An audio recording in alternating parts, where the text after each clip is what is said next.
El hangar de Artur Monteiro no era solo un garaje, era un santuario de poder y modernidad. Las paredes de acero cepillado y vidrio se elevaban hasta un techo altísimo, donde la luz natural se filtraba fríamente, creando un ambiente casi quirúrgico. En el centro de este vasto espacio reposaba su orgullo y actual frustración. Un helicóptero Bell 505, una maravilla de la ingeniería moderna, ahora silencioso e inerte. El silencio en el lugar era pesado, roto solo por el eco lejano de los pasos de sus ingenieros, cuyos rostros reflejaban una mezcla de agotamiento y fracaso. La máquina, un símbolo de su dominio sobre el mundo, estaba averiada, y con ella, la paciencia de su dueño se desvanecía a cada segundo. Este era el dominio de un hombre que no conocía la palabra imposible. Artur Monteiro, a sus 60 años, era un titán de la industria tecnológica, un emperador en su propio reino de innovación y éxito. Y justo aquí, te pido que te detengas un segundo. Queremos que esta historia vuele por todo el mundo, y nuestra meta es alcanzar los 1000 nuevos suscriptores gracias a ti. Si crees que la arrogancia merece una lección y que el verdadero genio no entiende de apariencias, suscríbete ahora y dale a me gusta. No te cuesta nada y nos ayudas a seguir contando historias que importan. Dinos en los comentarios desde qué ciudad o país nos estás viendo para que sepamos lo lejos que ha volado la historia de Lía antes de que todo empiece.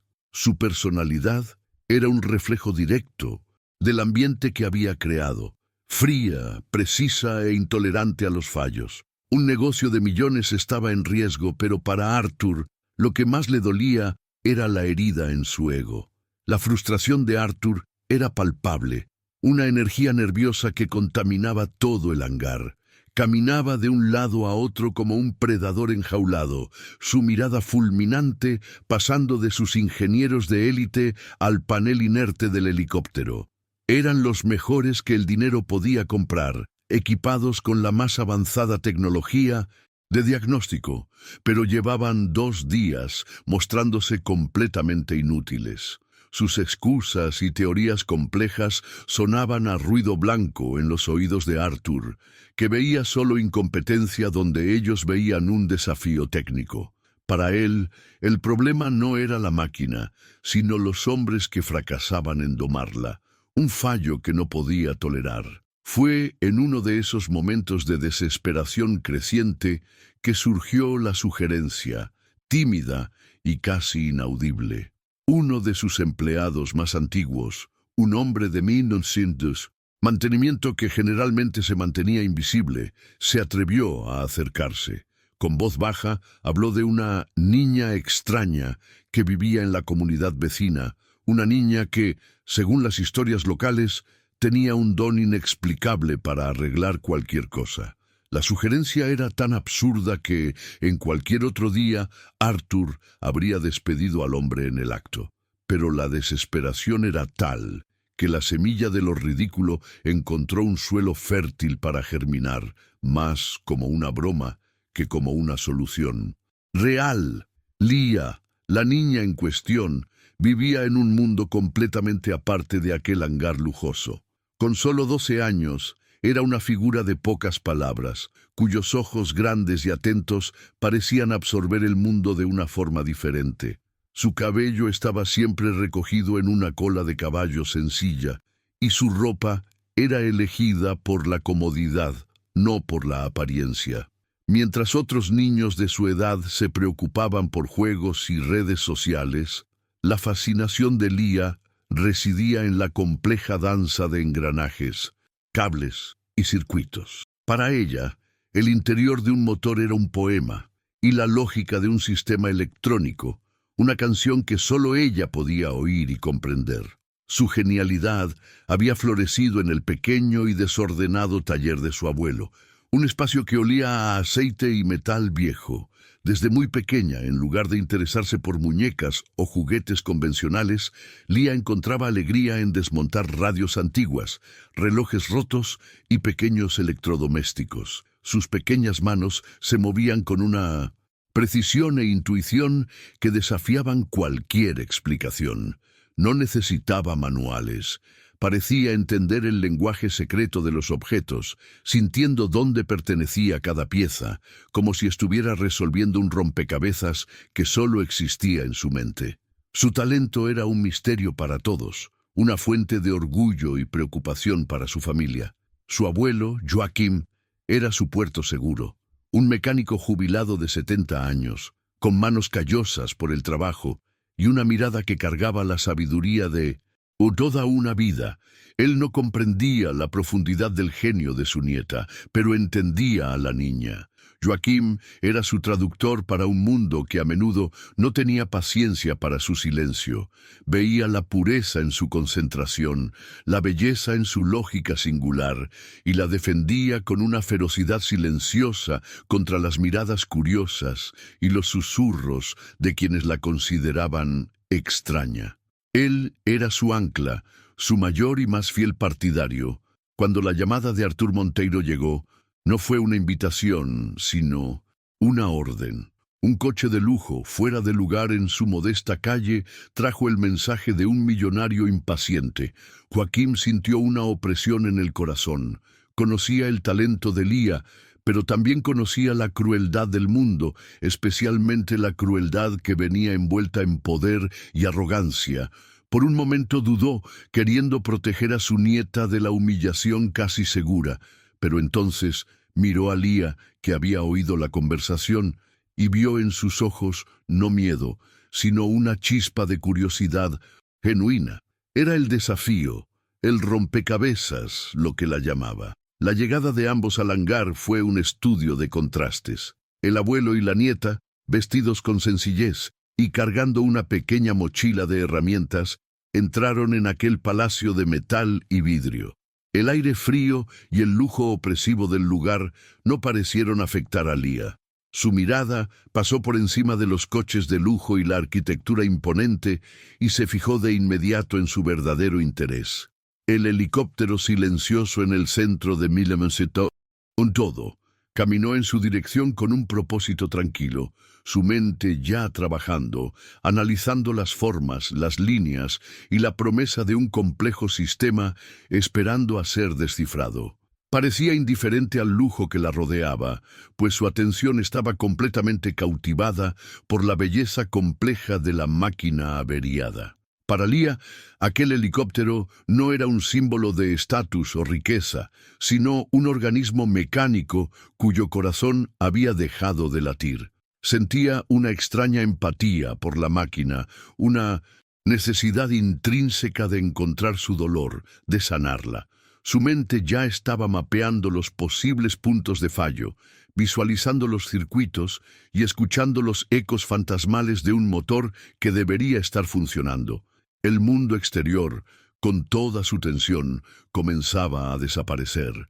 Los ingenieros, hombres de renombre y con currículos impresionantes, observaron su aproximación con una mezcla de incredulidad y lástima. Veían solo a una niña, alguien completamente fuera de su elemento, un capricho bizarro de su jefe frustrado. Intercambiaron miradas que comunicaban claramente su desdén. Para ellos, la presencia de Lía era un insulto a su pericia, una distracción inútil en medio de un problema ya suficientemente complicado. No podían ver más allá de su edad y su silencio, ignorando por completo la intensidad enfocada que emanaba de aquella pequeña figura, ya perdida en su propio mundo de diagnóstico. Artur Monteiro observó la escena desde lejos, con los brazos cruzados y una sonrisa de desdén formándose en sus labios. La visión de aquella niña tan pequeña y aparentemente frágil ante su máquina de millones de euros era la personificación del absurdo. Su decisión de mandarla a buscar, nacida de la desesperación, se había transformado ahora en una fuente de entretenimiento sombrío. Se preparaba para usar la situación para ridiculizar aún más la incompetencia de su equipo y al mismo tiempo reafirmar su visión cínica del mundo, donde la esperanza y los milagros eran solo cuentos para ingenuos. El escenario para la humillación estaba montado. En el universo silencioso de Leah, el mundo exterior era un ruido distante y sin importancia. Su fuerza no provenía de la aprobación ajena, sino de la certeza interna de su propósito. Ella no necesitaba la comprensión de los demás, solo quería la oportunidad de demostrar de lo que era capaz. Es una fuerza que muchos de nosotros sentimos, ese deseo de superar las expectativas y acallar las dudas. ¿Desde qué ciudad o país sientes ese mismo deseo de demostrar tu valía? Si historias de superación como esta te tocan, considera suscribirte a nuestro canal. Tu apoyo nos ayuda a seguir compartiendo relatos que importan y a dar voz a quienes merecen ser escuchados. El abuelo, Joaquim, permaneció un paso detrás de ella, una presencia sólida y reconfortante. No dijo nada, pero su mirada era una barrera protectora contra el escepticismo que los rodeaba. Sostenía la mochila de herramientas de Leah, que contenía no solo instrumentos, sino extensiones de su propia mente. Cada herramienta tenía su historia, cada una elegida y cuidada por ella. Joaquim sabía que, en ese momento, su única tarea era asegurarse de que Leah tuviera el espacio y la paz que necesitaba para hacer lo que nadie más podía, escuchar el silencio y encontrar la respuesta que se escondía en él. Arthur Monteiro finalmente se acercó, su cuerpo proyectando una sombra sobre la pequeña figura de Leah. Miró a sus ingenieros, luego a la niña, y una sonrisa de puro desprecio rasgó su rostro. «Muy bien, niña», dijo, su voz resonando por el vasto hangar con una teatralidad cruel. «Dicen que eres un genio. ¿Te lo crees?» Hizo una pausa dramática, asegurándose de que todas las miradas estuvieran fijas en ella. La tensión era casi insoportable, un preludio a la humillación que estaba a punto de orquestar con un placer sádico, disfrutando de su poder y de la vulnerabilidad de ella.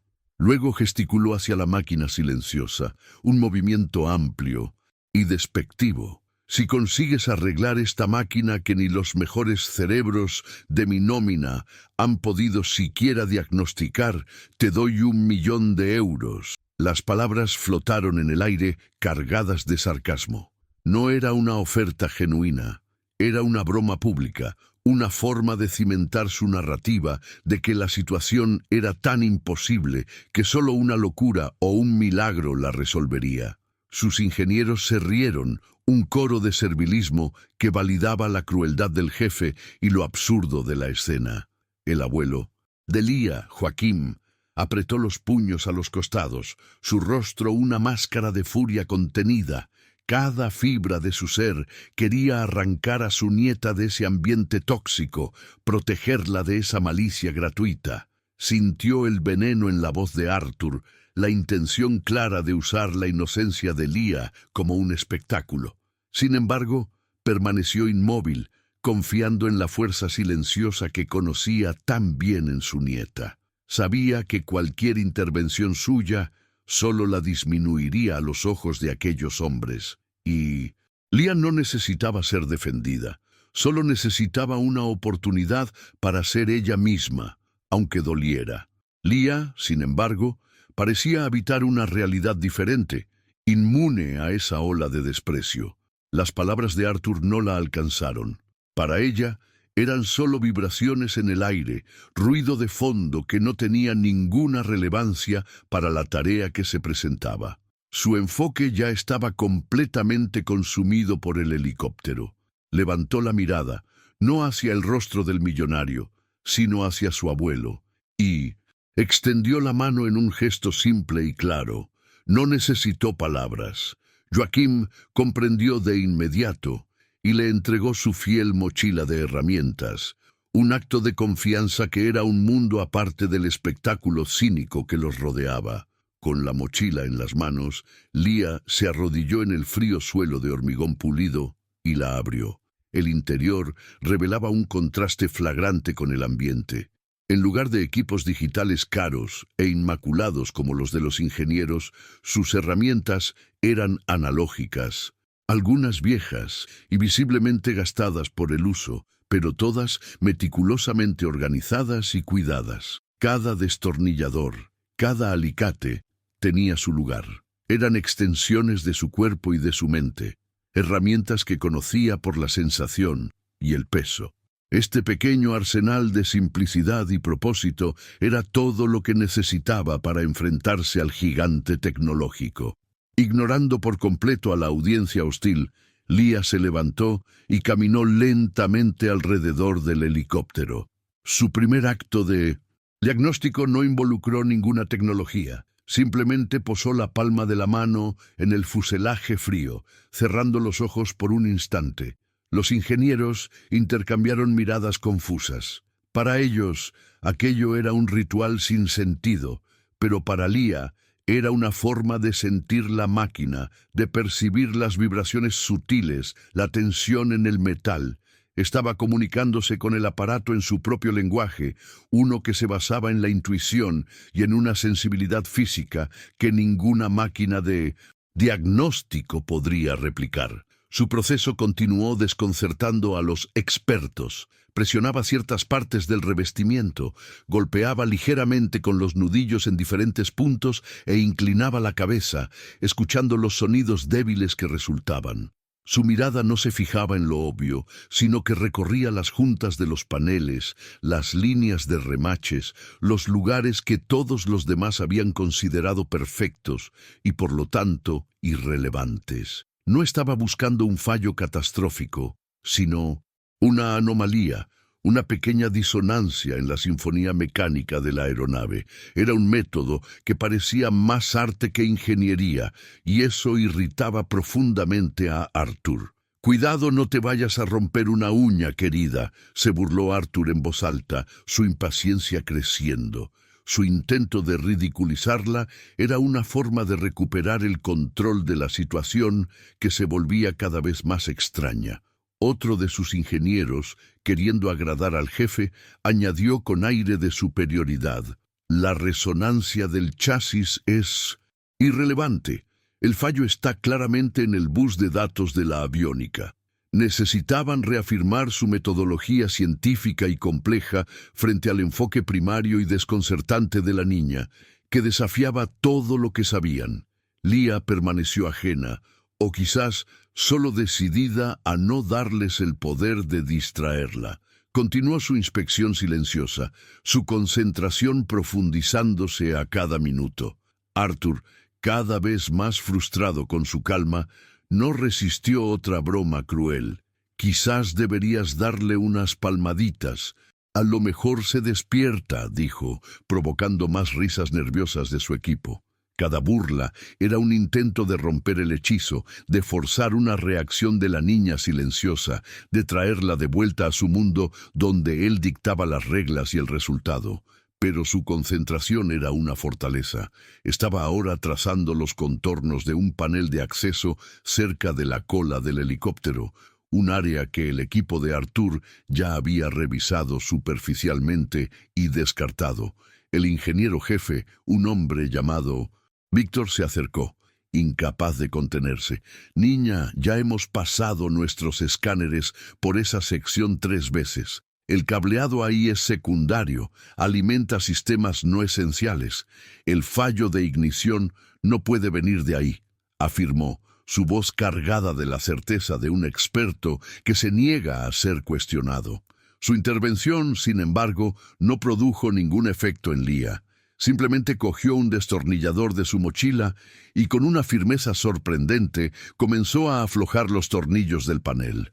Sus manos se movían con una economía de movimientos que era casi hipnótica. No había vacilación, no había gestos innecesarios. Cada vuelta del destornillador era precisa, cada movimiento era deliberado. Era la eficiencia de alguien que ya había desmontado y vuelto a montar ese panel cientos de veces en su propia mente, una coreografía de pura competencia técnica. Mientras ella trabajaba, el ambiente en el hangar comenzó a cambiar sutilmente. Las carcajadas habían cesado, reemplazadas por un silencio tenso y expectante. La confianza arrogante de los ingenieros comenzaba a ser corroída por una semilla de duda. La calma y el enfoque inquebrantable de la niña eran desconcertantes. Ellos, con toda su experiencia y equipo, habían llegado a un callejón sin salida. Ella, con sus herramientas simples y métodos extraños, actuaba con la certeza de quien sabía exactamente lo que estaba haciendo y hacia dónde se dirigía. El panel fue retirado, revelando una telaraña densa y compleja de cables y conectores. Para un Lego era un caos incomprensible. Para los ingenieros era un mapa familiar, pero que creían haber explorado por completo. Leah, sin embargo, miraba aquel enredo de cables no como un todo, sino como un sistema de ríos y afluentes.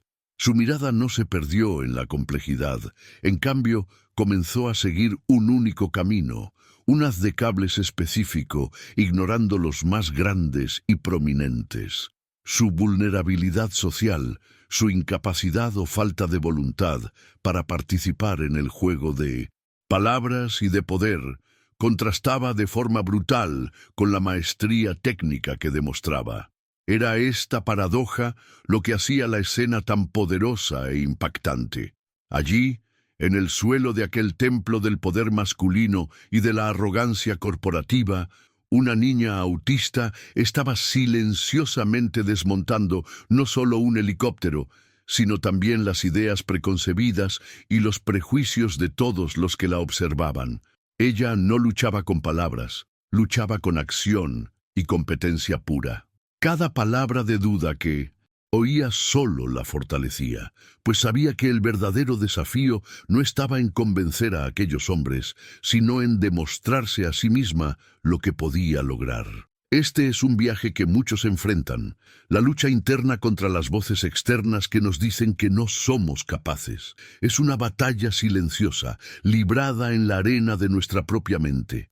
Si este mensaje resuena contigo y crees en la fuerza que viene de dentro, apoya a nuestra protagonista en los comentarios y comparte tu propia historia de superación. Cogió una pequeña linterna y una lupa de su mochila. Herramientas que parecían casi infantiles en comparación con los sofisticados endoscopios digitales que los ingenieros habían usado. Con estos instrumentos simples, comenzó a examinar el haz de cables que había aislado, centímetro a centímetro. Su rostro estaba a pocos centímetros del cableado, su cuerpo inmóvil, excepto por el movimiento lento y metódico de su cabeza, mientras seguía el camino del cable a través de la oscuridad del compartimento. Arthur se cruzó de brazos, una expresión de impaciencia transformándose lentamente en curiosidad, a regañadientes. Odiaba admitir, incluso para sí mismo, pero había algo en la determinación de esa niña que era cautivador. Era una terquedad, una negativa a aceptar lo imposible, que él reconocía porque, en cierto modo, era un reflejo distorsionado de su propia personalidad. Pero mientras que su terquedad era alimentada por el ego, la de ella parecía venir de un lugar mucho más puro, una necesidad intrínseca de encontrar el orden en el caos. El ingeniero jefe, Víctor, se acercó un poco más, su escepticismo luchando contra una intriga creciente. Observaba las manos de Leah, la forma en que tocaba los cables con una delicadeza que parecía imposible. No solo estaba mirando, estaba sintiendo, usando el tacto para detectar imperfecciones que sus ojos podrían no ver. Empezó a cuestionar su propia certeza. ¿Habían sido tan minuciosos? ¿O su arrogancia y la confianza ciega en su tecnología los habían llevado a ignorar lo impensable? El tiempo parecía haberse detenido. El único sonido en el hangar era la respiración contenida de los hombres que observaban, y el sonido casi inaudible del plástico de un conector siendo suavemente apartado por Leah. Estaba completamente absorta, en un estado de flujo tan profundo que el mundo exterior había dejado de existir. Eran solo ella y la máquina, en una conversación íntima y silenciosa, un diálogo entre la mente de la creadora y el cuerpo de la creación. Es increíble cómo la pasión puede blindarnos del mundo. Cuando encontramos aquello que verdaderamente amamos hacer, el ruido de fuera pierde su fuerza. Las dudas de los demás se vuelven irrelevantes. Es un superpoder que todos tenemos el potencial de descubrir. Es por eso que contamos estas historias, para recordarnos la fuerza que reside dentro de nosotros cuando nos conectamos con nuestro propósito. Si también crees en esto, tu suscripción al canal nos da la fuerza y el incentivo para continuar buscando y compartiendo más relatos inspiradores como el de Lía. De repente, Lía se detuvo. Su cuerpo se quedó completamente inmóvil. No dijo nada, pero su inmovilidad fue más elocuente que cualquier grito. Había encontrado algo. Sus dedos flotaban sobre un punto específico, en medio de un enredo de cables que parecían todos idénticos. El silencio en el hangar se volvió aún más denso, cargado de una anticipación casi eléctrica. Todos los ojos estaban fijos en ella, esperando su próximo movimiento, la revelación que podría cambiarlo todo. Se apartó ligeramente para permitir que la luz entrara mejor y señaló con la punta de una pinza de precisión. «Ahí», dijo su voz, sonando sorprendentemente clara y firme en el silencio. Fue la primera palabra que pronunció desde que había empezado a trabajar. Víctor, el ingeniero jefe, se inclinó para ver, su curiosidad finalmente superando su orgullo. Miró hacia donde ella señalaba, primero con escepticismo, luego con una confusión creciente, tratando de entender qué podría haber visto. Lo que Lía señalaba era casi nada, un microcable, más fino que un cabello, enterrado debajo de otros 10. A primera vista, parecía perfectamente normal, pero con la luz de la linterna de Lía enfocada sobre él y bajo la mirada atenta de su lupa, una imperfección minúscula se hizo visible. Había una mancha casi imperceptible de decoloración verdosa, una señal sutil de corrosión. Era el tipo de detalle que cualquiera habría ignorado, un defecto tan pequeño que parecía imposible ser la causa de un fallo tan grande. «Eso es imposible», murmuró Víctor para sí mismo, pero su voz carecía de la convicción de antes. «Ese cable pertenece al sensor de temperatura del escape. Es un sistema de bajo nivel. No tiene autoridad para cortar la ignición principal». Su mente de ingeniero, entrenada para pensar en sistemas y jerarquías, se negaba a aceptar una conexión tan ilógica. Un fallo ahí debería, como mucho, encender una luz de advertencia, no paralizar un helicóptero entero. Pero Lía ya estaba trabajando en su teoría. Su mente veía las conexiones que los diagramas no mostraban. Se dio cuenta de que la corrosión minúscula en ese cable estaba creando una lectura de datos fantasma, un pico de voltaje errático que, por un fallo de diseño en el firmware del ordenador principal, era interpretado como un sobrecalentamiento catastrófico e inminente. Era una reacción en cadena, un efecto mariposa digital, desencadenado por una única gota de humedad que se había infiltrado en una junta mal sellada en la fábrica, años atrás. Era un defecto de fabricación, sutil y traicionero, un fallo que solo se manifestaba intermitentemente cuando la vibración del motor alcanzaba una frecuencia específica que hacía que el cable corroído entrara en contacto con su envoltura. Era por eso que los diagnósticos estándar no lo detectaban. Buscaban un problema constante, no un fantasma en el sistema. La solución no estaba en la complejidad del software, sino en la simplicidad de un único punto de fallo físico, escondido a la vista de todos. Su genialidad no residía solo en ver el cable, sino en comprender la historia completa detrás de él, en entender cómo aquel minúsculo punto de corrosión podía engañar a un sistema multimillonario, llevándolo a sabotearse a sí mismo. Era una deducción brillante, un salto de lógica intuitiva que conectaba un defecto mecánico microscópico con un fallo electrónico masivo. Era la prueba de que su forma de ver el mundo no era deficiente, sino extraordinariamente perspicaz. No se molestó en explicar su compleja teoría. Sabía que las palabras serían inútiles contra el muro de escepticismo. La prueba tendría que ser la acción. Con la misma precisión quirúrgica, cogió un pequeño alicate de corte de su mochila. Su plan era simple: aislar el cable defectuoso y rehacer la conexión, sorteando la sección corroída. Era una solución elegante y directa que iba al corazón del problema en 1900, lugar de perderse en su periferia sintomática. El sonido del clic del alicate al cortar el pequeño cable fue increíblemente alto en el silencio del hangar. Fue un acto de desafío final contra la sabiduría convencional de los expertos. Para ellos, ella estaba dañando aún más la máquina. Para ella, estaba comenzando la cura. La tensión en el aire era palpable. Arthur Monteiro observaba, su rostro un lienzo en blanco donde la arrogancia y la admiración a regañadientes luchaban por el dominio.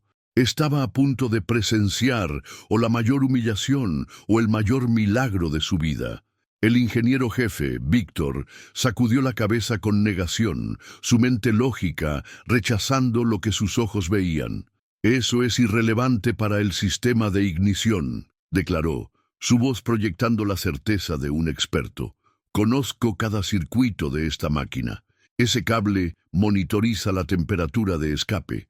Incluso si estuviera completamente roto, el protocolo de seguridad solo registraría un error. Nunca cortaría la energía principal. Es imposible». Su refutación era para todos, pero especialmente para sí mismo, un intento de restaurar el orden en un universo que de repente había dejado de tener sentido. Para Arthur Monteiro, la explicación de su ingeniero fue la confirmación de que todo aquello no era más que una farsa. La visión del cable cortado fue la gota que colmó el vaso de su paciencia ya agotada. Su rostro se congestionó de furia. «¡Basta de esta payasada!», gritó, su voz explotando en el tenso silencio, haciendo que todos se encogieran. «No la traje aquí para vandalizar mi propiedad. Me están haciendo perder el tiempo y burlándose de mí». Su rabia era un volcán en erupción, una liberación de toda la frustración y humillación que había sentido en los últimos días. Señaló con un dedo tembloroso hacia la enorme puerta del hangar. «¡Fuera! Cojan sus cosas y desaparezcan de aquí ahora mismo», ordenó, su rostro a pocos centímetros del de Joaquim. Su autoridad, que había sido silenciosamente desafiada por la calma de la niña, regresaba ahora con la fuerza de un huracán. Estaba borrando el error, expulsando la anomalía de su mundo perfectamente controlado, reafirmando su poder ante sus empleados, que ahora miraban al suelo, evitando el enfrentamiento.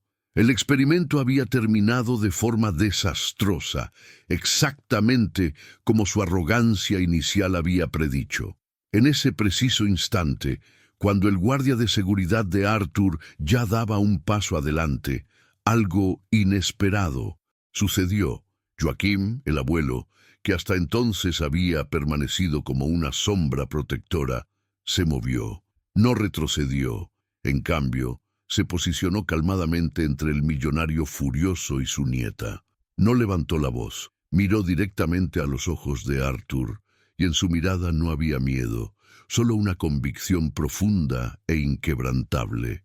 «Dele 5 minutos, señor», dijo, su voz baja, pero firme como una roca. «Solo eso». La frase, pronunciada con tanta calma y autoridad, tomó a Arthur por sorpresa. Esperaba súplicas, disculpas, quizás incluso miedo, pero encontró solo una dignidad desafiante. La petición no era un ruego, sino una exigencia razonable, hecha por un hombre que no tenía nada que perder y todo en lo que creer. El hangar quedó en suspenso, el eco de la furia de Arthur aún flotando en el aire, ahora confrontado por una muralla de integridad silenciosa. La atención de todos se centró en el enfrentamiento entre los dos hombres, el magnate y el mecánico. Arthur se quedó sin palabras. Por un momento, su ímpetu roto por la intervención inesperada. Miró el rostro arrugado de Joaquim, sus ojos que no vacilaban, y luego a Lía, que permanecía concentrada, sosteniendo sus herramientas, esperando. Una mezcla de emociones conflictivas pasó por el rostro del millonario. Rabia, curiosidad y quizás, por primera vez, una pizca de incertidumbre. Contra su propio juicio, contra su propia furia, cedió. 5 minutos, gruñó. Ni un segundo más. Y luego, desaparezcan. Con un asentimiento casi imperceptible del abuelo, Lía volvió a su tarea. El reloj estaba corriendo, but no demostró ninguna señal de prisa o pánico. En cambio, su concentración se agudizó aún más, como un rayo láser. De su mochila sacó un pequeño soldador portátil y un carrete de fino alambre de cobre. Sus manos, que antes parecían frágiles, se movían ahora con la velocidad y precisión de un cirujano realizando un procedimiento delicado y urgente. El mundo exterior desapareció para ella una vez más. Solo existía la tarea, el cable cortado y la solución que ya existía, perfecta en su mente. Con una pinza de precisión, retiró la pequeña sección corroída del cable. Luego, con una destreza impresionante, peló los extremos y soldó un nuevo trozo de alambre de cobre en su lugar. El movimiento fue fluido, económico y absolutamente perfecto. El olor a resina quemada llenó el aire por un breve instante. Un incienso extraño en aquel templo de tecnología. Todo el procedimiento duró menos de 1 minuto. Trabajó con una gracia enfocada que era hipnótica de ver. Cada acción era el resultado de años de práctica, de toda una vida dedicada a comunicarse con las máquinas. El punto de soldadura que creó era minúsculo, limpio y brillante, una obra de arte en miniatura que contrastaba con la producción en masa de la fábrica. Era la marca del artesano, la firma del genio, aplicada en el corazón de la máquina impersonal. Mientras la última gota de soldadura se enfriaba, no sintió triunfo, sino una sensación de conclusión, de armonía restaurada. El sistema estaba entero de nuevo. La disonancia que solo ella había podido oír había sido silenciada. No estaba pensando en el dinero, en la humillación o en las miradas escépticas. Solo sentía la satisfacción pura y profunda de arreglar lo que estaba roto, de devolver el orden al caos, que era su mayor motivación. Ella dio el paso final, no para agradar a los demás o para demostrar que estaban equivocados, sino para demostrarse a sí misma que su lucha no era en vano. Este fue su clímax personal, el momento en que su acción decisiva no buscaba validación externa, sino que confirmaba su propio valor y propósito. Fue un acto de autoafirmación, un testimonio del poder de seguir la propia verdad, sin importar el ruido y la incredulidad del mundo. Este poder de actuar por nuestra propia convicción es la mayor victoria de todas. Con el trabajo terminado, cogió un pequeño trozo de tubo termorretráctil y con el calor del soldador, aisló su reparación. Un toque final de profesionalismo que no pasó desapercibido. Luego retrocedió un paso. Se limpió las manos en los pantalones, guardó sus herramientas con el mismo cuidado de siempre y cerró la mochila. Entonces, y solo entonces, levantó la mirada hacia Artur Monteiro y le dio un sereno y definitivo asentimiento con la cabeza. Su parte estaba hecha. La tensión en el hangar era tan espesa que se podía cortar con un cuchillo. El silencio era absoluto, roto solo por el zumbido distante de una luz fluorescente. Todos los ojos estaban fijos en Lía, luego en el panel reparado y finalmente en Artur, esperando una reacción. Su expresión era indescifrable, una mezcla de conmoción, escepticismo terco y una admiración que se negaba a admitir. El tiempo parecía haberse congelado en ese momento de la verdad. Fue Víctor, el ingeniero jefe, quien rompió el hechizo. Su rostro, antes una máscara de desdén, ahora mostraba una curiosidad profesional imposible de suprimir. Tenía que saberlo. Tenía que ver con sus propios ojos si lo imposible había sucedido. Sin pedir permiso, caminó con pasos rápidos y decididos hacia la cabina del helicóptero. El sonido de sus zapatos en el suelo de hormigón resonó como martillazos en el silencio. Se sentó en el asiento del piloto, sus manos flotando sobre el panel de control. Miró una última vez a la niña silenciosa que estaba de pie junto a su abuelo, y luego volvió su atención a los instrumentos. Respiró hondo, como si se preparara para un salto en la oscuridad. Su mano se movió hacia el interruptor de ignición, su propia reputación y comprensión del mundo en juego en ese único movimiento. Accionó el procedimiento de arranque. Una serie de clics suaves resonó por la cabina, y entonces sucedió. Las pantallas oscuras de la aviónica cobraron vida, inundando el espacio con una luz verde y constante. No había luces de error parpadeando, no había alarmas sonando. Todo estaba perfecto, estable, normal. El silencio fue llenado por un zumbido eléctrico bajo y creciente, el sonido del corazón de la máquina comenzando a latir. Y entonces el sonido comenzó como un gemido bajo que rápidamente se transformó en un rugido limpio y potente a medida que las turbinas ganaban velocidad. Las enormes palas del rotor principal comenzaron a girar, lenta y pesadamente al principio, luego cada vez más rápido, hasta convertirse en un borrón invisible sobre sus cabezas. El sonido ensordecedor llenó cada rincón del hangar, una poderosa afirmación de vida y función, ahogando por completo el silencio conmocionado de todos los hombres presentes que ahora miraban, boquiabiertos, a la niña que había obrado un milagro. El potente sonido de las hélices girando llenó el hangar, un himno ensordecedor a la competencia silenciosa de Lía. El fuerte viento que las aspas generaban azotaba el cabello y la ropa de los presentes, obligándolos a protegerse los ojos. Los ingenieros estaban paralizados, con la boca entreabierta en puro asombro, sus certezas científicas deshechas por aquel rugido innegable.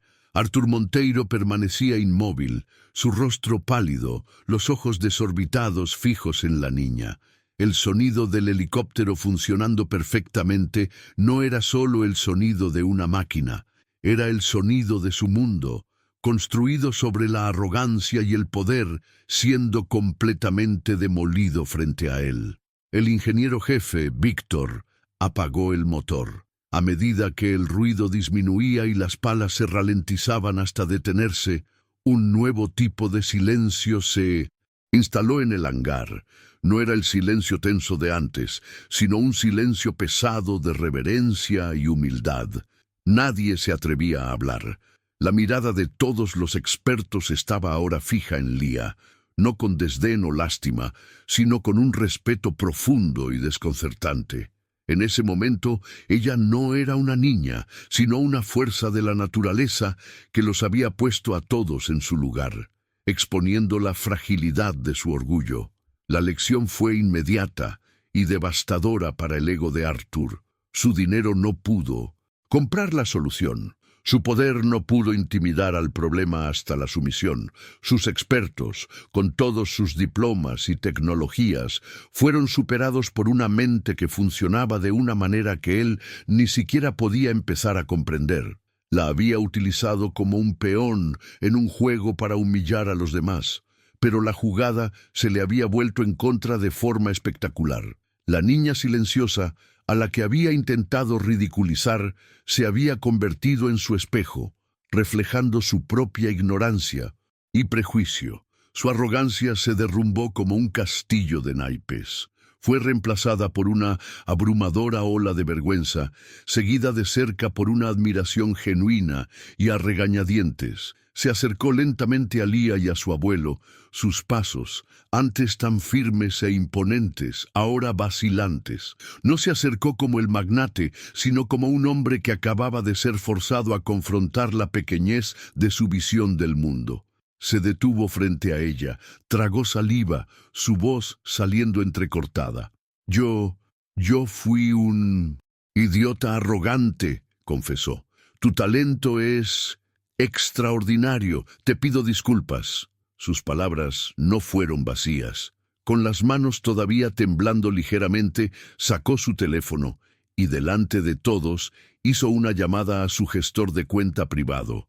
Con una voz firme que no dejaba lugar a dudas, ordenó la transferencia inmediata de 1.000.000 euros a una cuenta que se abriría a nombre de Leah.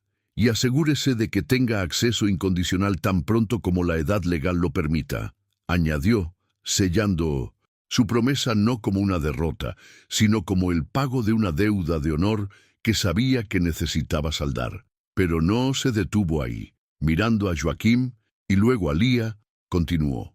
Esto no es suficiente. Su transformación era palpable. Quiero ofrecerle una beca de estudios vitalicia.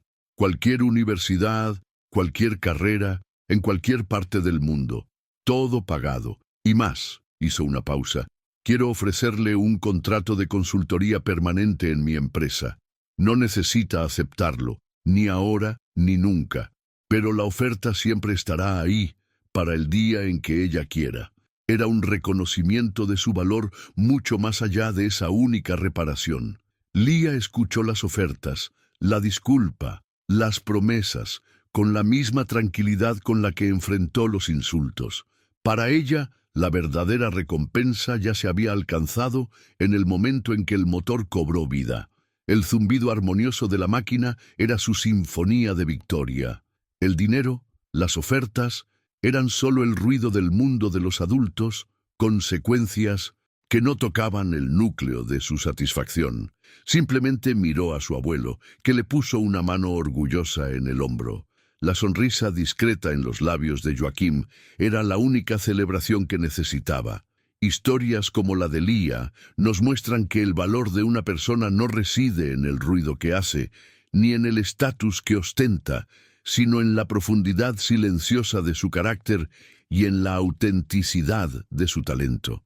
Estamos inmensamente agradecidos por poder compartir este viaje con ustedes y por ser testigos juntos de este tipo de superación. Si este relato ha tocado tu corazón de alguna manera, tu suscripción al canal es el mayor apoyo que puedes darnos, permitiéndonos seguir encontrando y dando voz a estas increíbles demostraciones de fuerza y resiliencia humana. Con un último asentimiento, Joaquim se dio la vuelta y con la mano todavía en el hombro de Leah, comenzó a guiarla hacia la salida. La multitud de ingenieros que antes les bloqueaba el paso con su presencia arrogante, se abrió instintivamente, creando un pasillo de respeto para que pasaran. Sus miradas ya no eran de burla, sino de pura admiración. Ese día, en ese hangar, no solo aprendieron sobre ingeniería, sino sobre los límites de su propio conocimiento y la naturaleza ilimitada del genio humano. Al salir del hangar hacia la luz del sol, dejaron atrás a un millonario transformado y a un equipo de expertos humillado para siempre.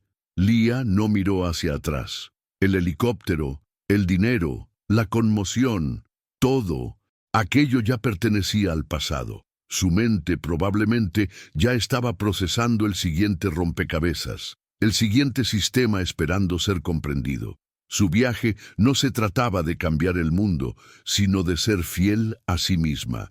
Al final, lo que ella realmente conquistó no fue la aceptación reacia de los demás, ni la fortuna que le fue entregada. Su mayor logro fue la certeza inquebrantable de que su propia fuerza, su enfoque y su pasión eran y siempre serían el mayor premio de todos.